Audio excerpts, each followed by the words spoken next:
God of hope, you gave your Son to free a lost world.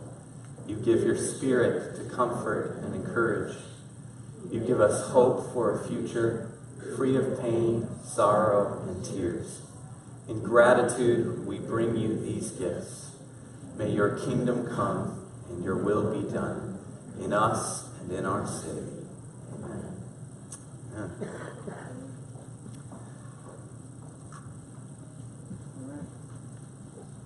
I hope you got the chance. This is really kind of our last Sunday in Lent. I hope you got the chance to engage with the scripture passages from the lectionary this week, which were lovely and kind of woven even throughout the service this morning. Ezekiel 37 and the dry bones, and him prophesying over these dry bones and the flesh and the sinew and the breath and the life coming back into these once dead bodies. Psalm 130, which we even sang. How long, O Lord? And if you, Lord, counted iniquity, who would stand? And then in Romans, again, talking about the Spirit of God and having the Spirit of that same Spirit of Christ that raised that same Spirit of God that raised Christ from the dead, living and breathing in us. And then this story of Lazarus, which we're going to be in this evening. Really, this beautiful thread of scriptures kind of all woven together around death and life and God's breath and Spirit doing a work in us of resurrecting us, of recreating us. And so that's where I want to dive in this evening and take a look at this passage, which I think has a lot for us. So I'm not going to read the entire thing, so we're really going to focus on verses 17 through 37. So just to set it up a little bit, Jesus is a little ways off from the village of Bethany, where Mary and Martha and Lazarus are from. And Jesus gets word sent from the sisters that Lazarus is ill. And we actually know in the timeline here that by the time the word even reaches Jesus, Lazarus was likely already passed. And so, but Jesus delays his coming and says that it's for his own glory that he's going to delay his coming. And then there's some great statements by Thomas, who's like, we're going to go die with you, because they were going to head back towards kind of the mouth of the lion. And Thomas kind of making this proclamation of faith, Lord, like, you're kind of heading back into a brutal place, and we're just going to go die with you. And Jesus again reassures them that Lazarus has died, and that for their sake that he was glad that he wasn't there, so that those who are around might believe. So that's some of the background there. We're going to jump in verse 17 when Jesus kind of arrives outside the village. So we're going to be in John chapter 11. Sorry, I don't know if I said that. John chapter 11, verse 17, beginning there. Now when Jesus came, he found that Lazarus had already been in the tomb 4 days.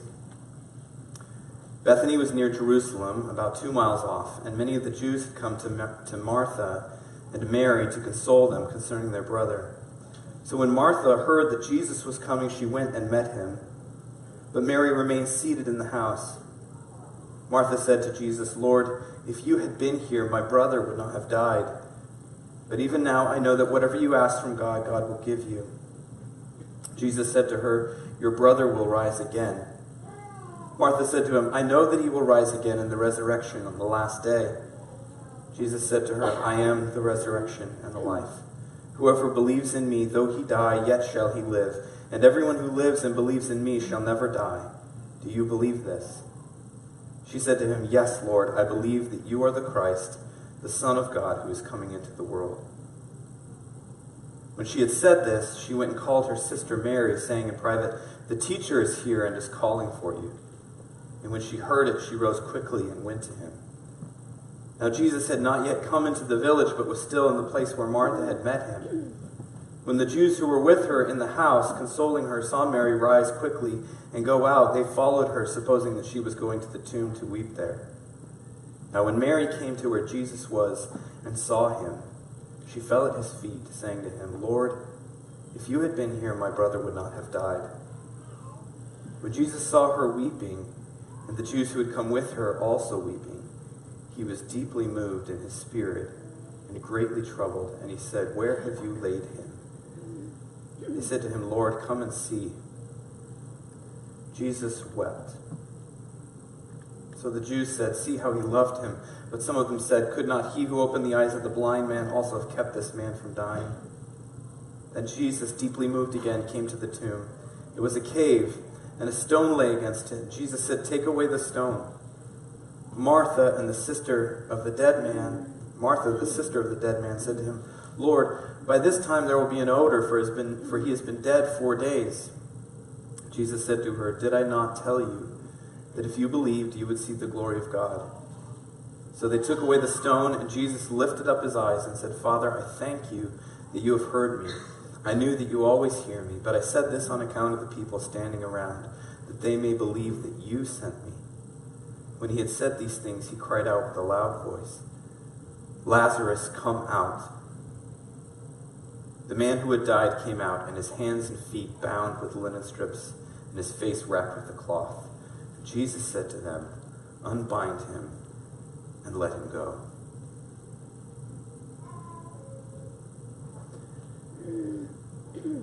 The scene is just visceral with energy. I think if you kind of let yourself go into this passage, but I just want to take a look really at the three main characters here, Martha and Mary and Jesus, and just draw a few things out here.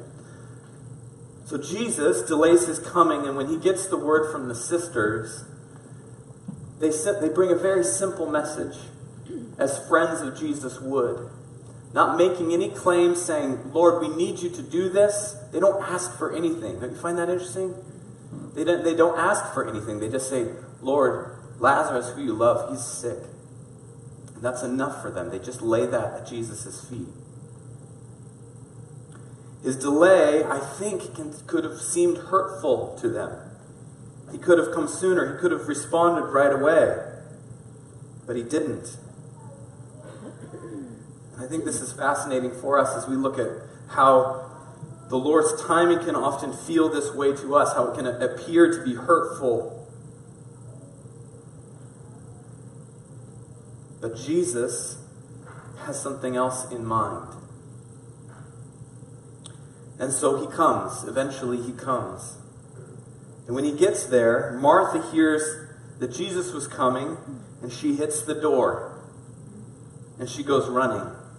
But Mary stays seated in the house. Now, this is the same Martha and Mary that we engage in that story in Luke, where Jesus comes and Mary's sitting at the feet of Jesus. You remember this story? She's sitting at the feet of Jesus, and Jesus is teaching, which would have been an amazing thing.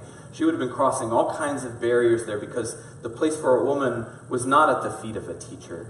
And yet Jesus loved that she was there, and even says, Mary's chosen the better portion. And you remember Martha is busy in the kitchen, and she's doing all of the hospitality things, and she comes and she's in that famous line, she's like, "Jesus, tell Mary to help me."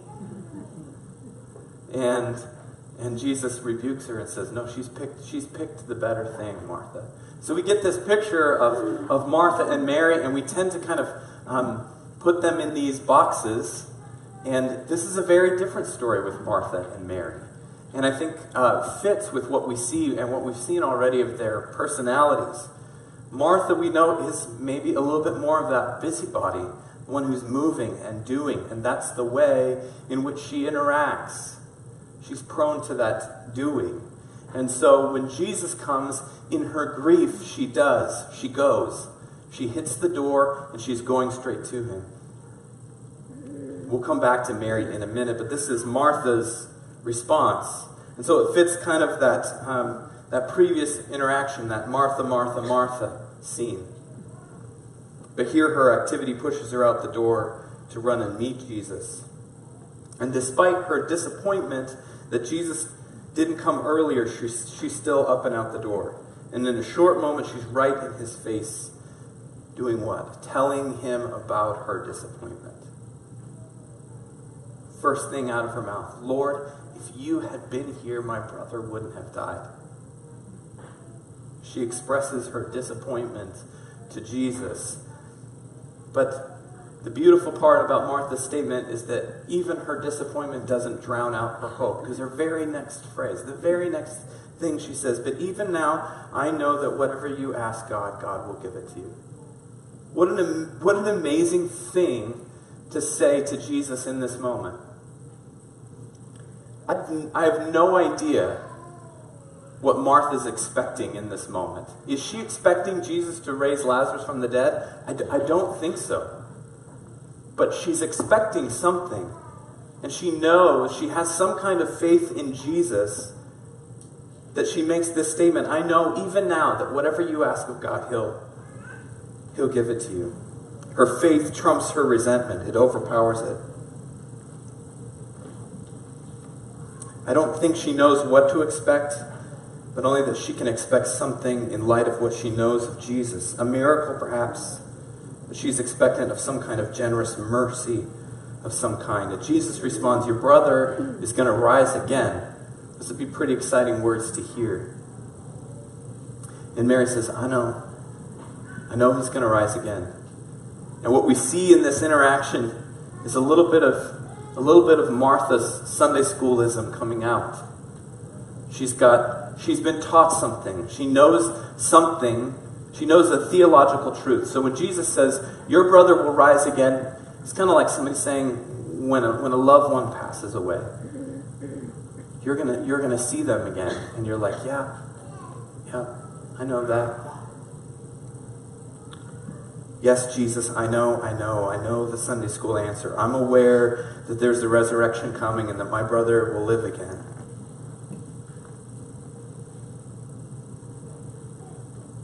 Jesus' response doesn't discredit this statement, but he doesn't leave it where it's at. He builds on it.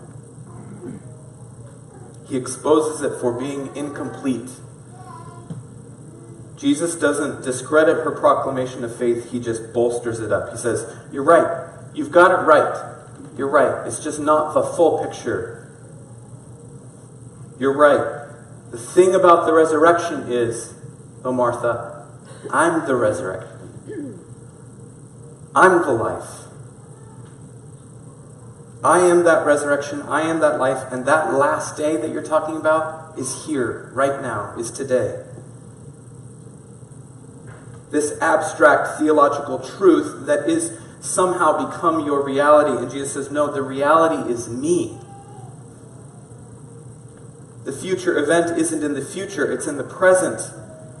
The resurrection isn't a thing or an event or a dream. The resurrection is standing right in front of you, Martha. Jesus says in this double I am statement, which would be a big deal, I am, is not something you speak lightly. As a Jewish rabbi, I am the resurrection, I am the life. And I think we've heard this verse so much that we can almost just kind of gloss over it. Whoever believes in me, though he die, yet shall he live, and everyone who lives and believes in me shall never die. Wait a second. When you slow down for a minute, which one is it, Jesus? Because he says, whoever believes in me, though he dies, so he's admitting he's going to die, will live. But whoever lives and believes will never die. So are we dying? Are we not dying? Can you explain this to me? What is he saying here? Which one is it? Both. The answer is both. Both. Jesus is addressing two vantage points here. The resurrection of the body. Though you die, you will live again. And Martha, one day you'll die, but that won't be your end. Your body, your physical body will be resurrected. He's talking about the physical bodily resurrection. And then he goes on to say, and everyone who lives and believes shall never die. What's he talking about here? Those who live and believe, their souls will never die. It's the physical and the spiritual. Jesus is saying to Martha and to us, I am the resurrection, which means I'm the victory over death of the body. Your body will be raised. And I am the life. I am the victory over the death of the soul. Your souls will never die. Physical resurrection, spiritual immortality. What I love about this is that Jesus doesn't just leave it in this theological place. This is the very next words that he says to her. Martha, do you believe this? It's not just this, let's have a theological conversation about resurrection, life, and body and souls and all that. Martha, do you... In her moment of grief, Jesus comes to her and invites her in. Martha, do you believe this? And her response is interesting and beautiful at the same time. Jesus says, do you believe this? And what does she say? I'm not so sure, but I think I believe you. I believe that you are the Son of God. I believe that you are the Messiah, the one who's coming into the world. What I believe in is you. I'm not so sure I can get all of this resurrection stuff sorted out. I'm not sure this dying and living, and I've got this, my mind wrapped all around this, but what I do know, the one place that I feel like I can put my faith, Jesus, is in you. I know that you're the Son of God, which is just this amazing thing. I love how we've seen over and over again these beautiful moments that John records for us of Jesus lifting up women in these moments, these amazing proclamations that these people, that these women make, that would be marginalized in this society, that are the ones to first declare, and even we see them at the end at the tomb, the ones to first declare that Jesus is the Messiah. This beautiful proclamation of faith from Martha. Yes, Lord, I've come to believe that you are the Messiah, the Son of God who's coming into the world. I'm not so sure what all of that, if I got all that theological stuff figured out, but I am sure about you. What other kind of faith is there really to express? What other kind of invitation is there that Jesus is making to us? We may not have all of the theological understanding, but we can have faith in the one who is the resurrection and the life.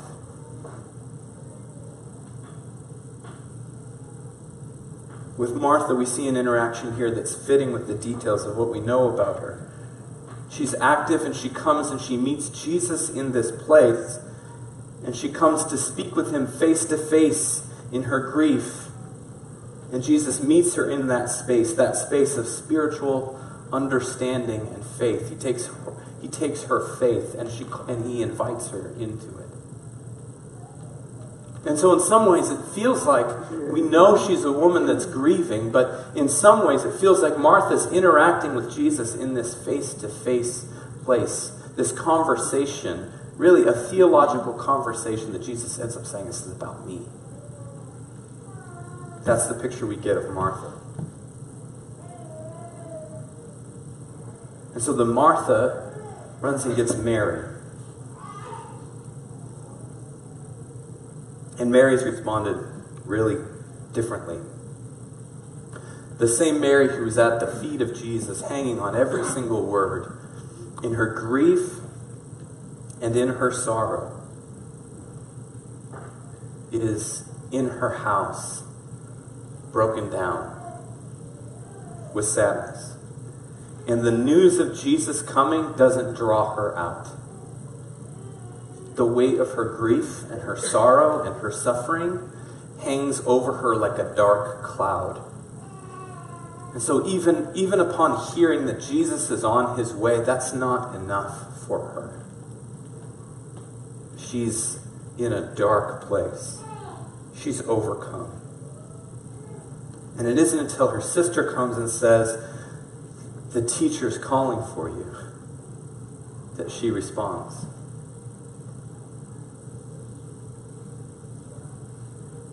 At this moment, we realize that Jesus is still remaining outside the village.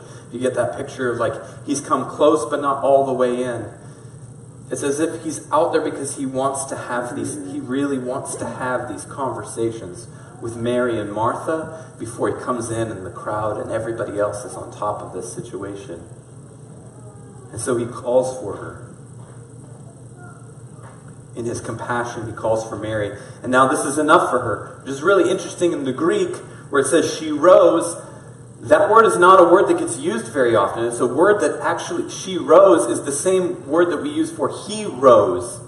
It is the word of resurrection. She rose up out of her grief. It wasn't until Jesus called her and said, Mary, I want to talk to you, that she was pulled up and out of her grief, resurrected out of her grief and depression, raised her to life. She approaches Jesus, and I think it's really purposeful here, but she speaks the same exact words as her sister. Lord, if you had been here, my brother wouldn't have died. If you had made it here, this would not have happened. And yet Mary can't follow her statement of disappointment with Jesus and his timing with a statement of faith. Mary's got nothing in the tank.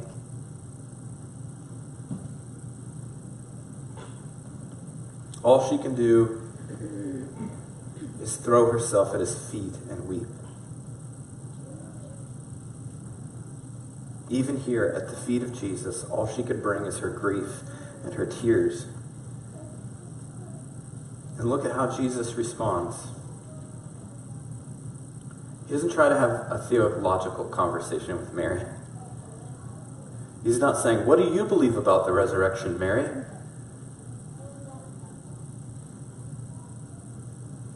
He didn't ask her about her beliefs or question her griefs. He responds, when Jesus saw her weeping, and the Jews who had come with her also weeping, he was deeply moved in his spirit and greatly troubled.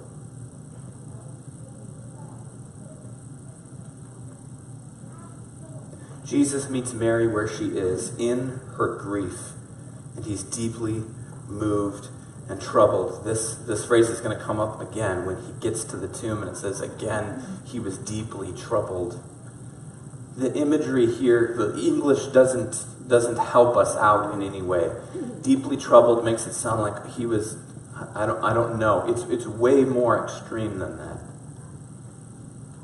They compare it to like the snorting of a horse, which I think is really interesting. Like that's the language that he's overcome by her grief and her sadness. This to me is one of the most amazing passages in the Gospels. Try and enter the mind of Jesus with me just for a minute. How does somebody who knows the end, someone who has the power to change the circumstance, end up weeping with somebody? If it were me, I wouldn't be crying. I'd be like, watch out, guys. Check this out. There would be this sense of like, you don't even know what's coming. It's so good, you're all sad, but just wait.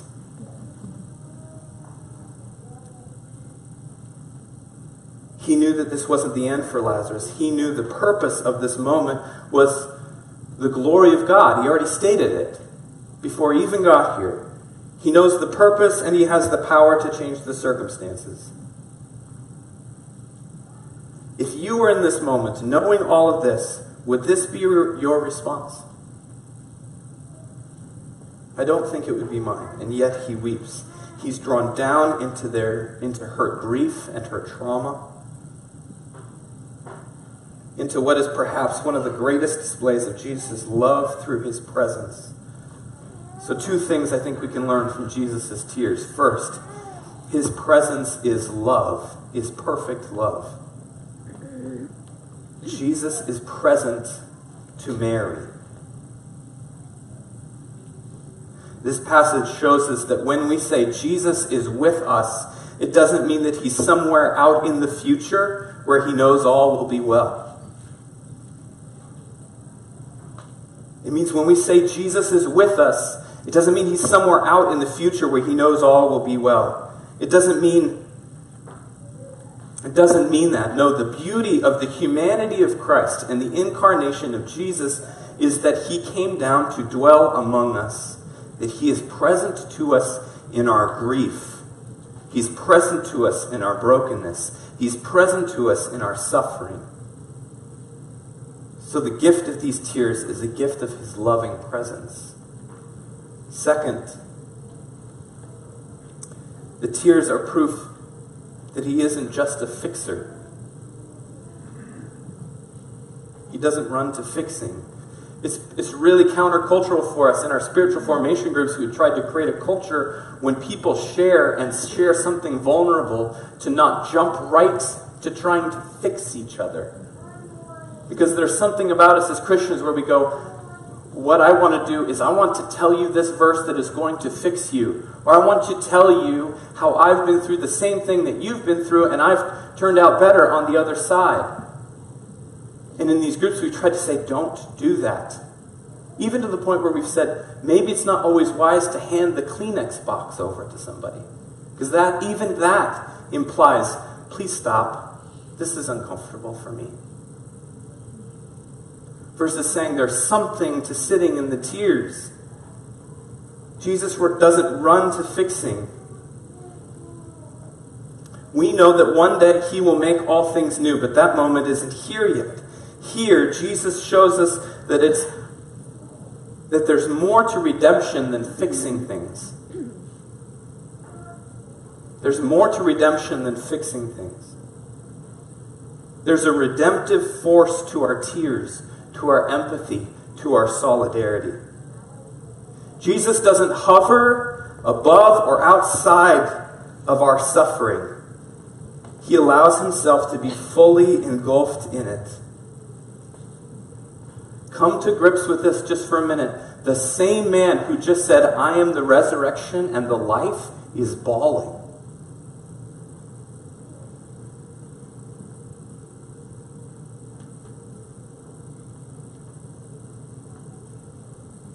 Sure, he knows the end, but Jesus isn't just a fixer.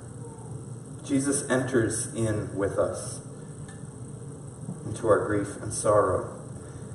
And here's the thing, I think it's larger than Mary and Martha and Lazarus, because when he comes to the tomb, this is where he loses it. He comes face to face. He says, where have you laid him? That's all he can say to Mary in that moment. And then he gets to the tomb, and at the sight of the tomb, he weeps.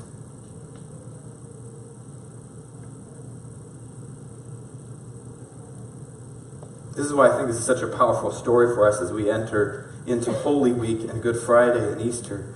I don't think that Jesus is just confronted with the grief and the death of Lazarus. I think he's confronted with death as a whole. Even the idea that this miracle and doing this work will lead to Jesus' own death. This gets the ball rolling. This seals Jesus' fate. In raising Lazarus from the dead, they set out that day to kill Jesus.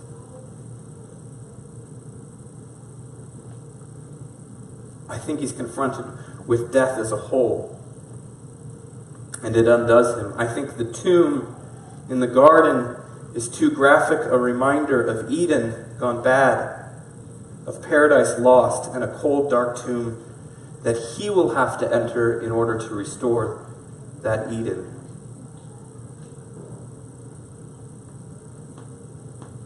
And I've already said the English words here are tame, that he was greatly troubled. He's not just sad, he's violently agitated in his spirit. Imagine somebody bawling, and then you kind of see that shift just towards that righteous anger. Somebody overcome with grief and sadness that just bears down into a different place. His sorrow begins to spill over into rage. And the brokenness of the world was worth his rage. And how does the resurrection and the life approach brokenness and death? With appropriate rage. Death and the grave. Jesus has come to stare down the old enemy that has reigned long enough. Death and the grave are about to meet the force of resurrection and life.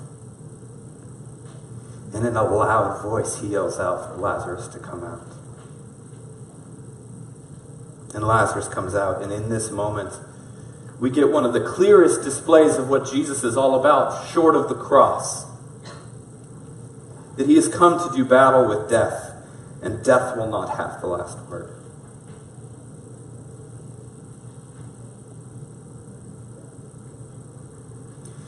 And there's more that has to come in order for that to take place. So it is very fitting that Jesus goes from this place, retreats for a little while, and then the next scene we see him weeping again over Jerusalem as he goes to enter in towards his own passion and death. So what's here for us? A couple of things that I leave you with.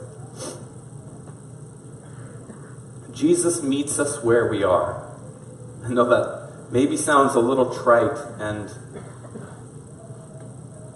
something, but the reality is I don't have the word for it.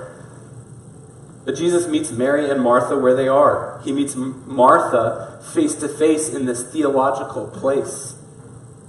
He meets us in our theological questions, in our weakness of faith or our incompleteness of faith. He meets us. He bolsters us. He does this by offering us answers, and those answers aren't facts. Those answers aren't doctrines. The answer is him. He meets the theological questioning and doubts with himself. I am the resurrection and the life, here, standing in front of you. So when we are lost, either in our questions or our doubts, or maybe in our staleness of our, I know that, I get that, of our Sunday school religion that we have, the challenge is to look to Jesus, who always meets us here with himself. The answer to your doubts is Jesus. The answer to your stale faith is Jesus. The answer to your weak and incomplete understanding is Jesus. Jesus meets Martha face to face in this conversation. And Jesus meets Mary where she's at. And he meets us where we are at in our depression, our sadness, our suffering, and our grief. One commentator wrote, "Who's to say which is more incredible, a man who raised the dead or a God who weeps?"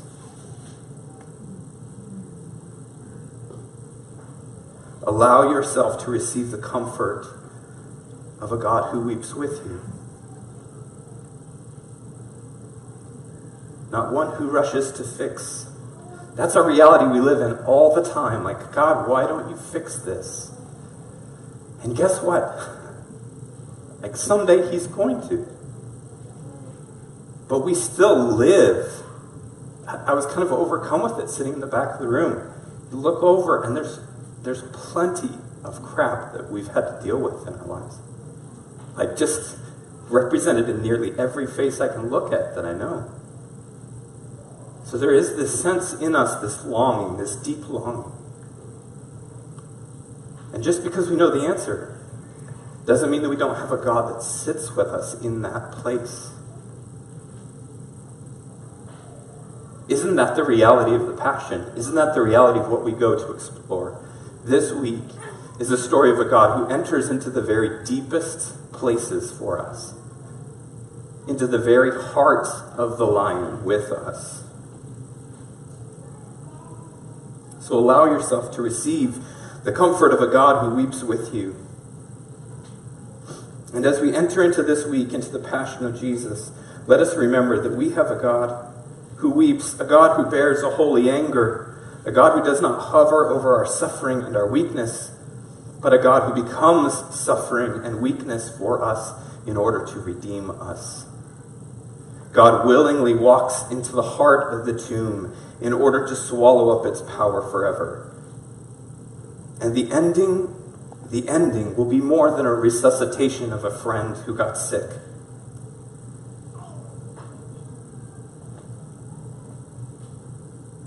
It will be that all bad things will come untrue forever.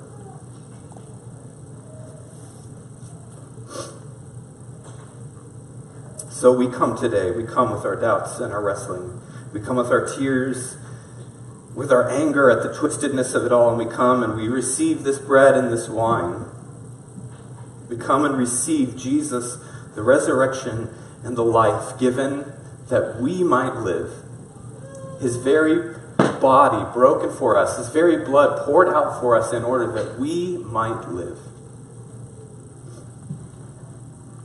The tables are in the back of the room tonight. At first when I walked in, I was like, I don't know if I like that. I like having the tables in the center of the room. But then I think there's something about that too. Maybe something off to the side tonight. They're invited to go to the table that's off in the back of the room and to bring Jesus there at that table, to bring him simply who you are and where you are, trusting that he is a God who meets you in that place. We'll do that. We'll raise our voices and we'll sing of this truth that we know and proclaim together. Let's pray.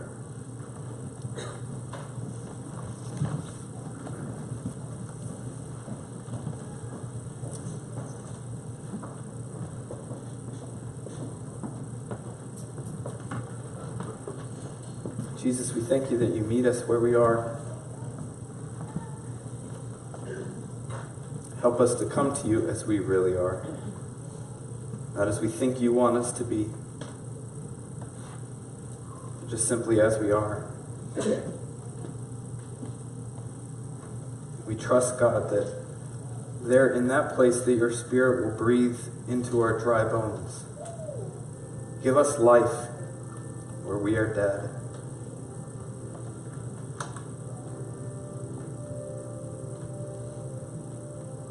We ask in Jesus' name, amen.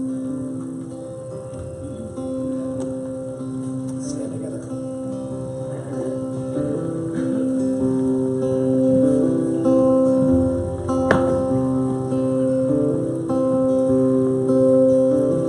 Our God is the author, the first and the last.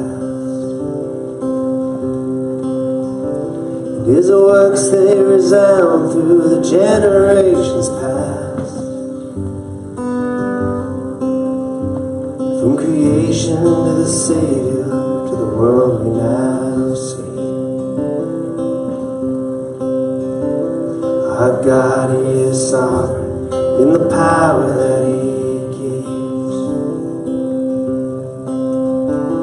Our God is a healer who will never change.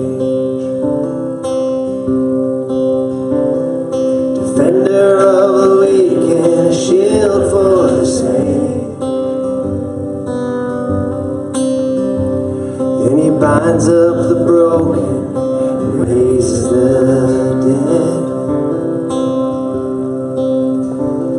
Well, if our God is for us, then who can be